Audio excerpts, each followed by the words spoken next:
Madame, Monsieur, bonjour. Voici les titres que nous allons développer dans ce 12-13. Il y a 10 ans, vous vous en souvenez, un terrible tremblement de terre ravageait le nord-est de l'Arménie. À l'époque, la solidarité internationale s'était organisée pour venir en aide aux victimes. Mais vous allez le voir, 10 ans après, rien n'a vraiment changé. Reportage Léo Nicolian, Florent Muller. Depuis le tremblement de terre, il y a 10 ans, Goumri n'a pas changé. Autrefois se dressaient ici des immeubles.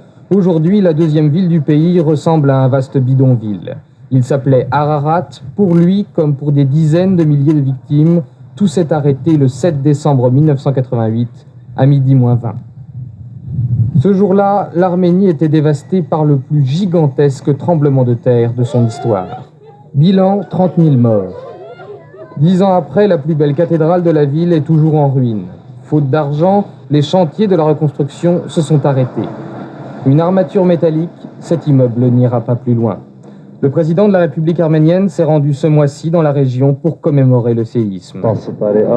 10 ans après, les séquelles du tremblement de terre sont encore trop présentes et en tant que président de la République arménienne, je me sens mal quand je dois regarder les survivants dans les yeux.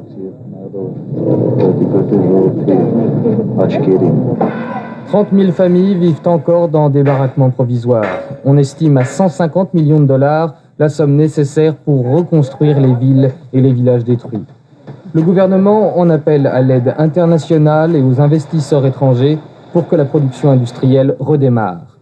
Mais cette année, pour la 10e fois consécutive, les enfants de Goumri passeront Noël au milieu des ruines.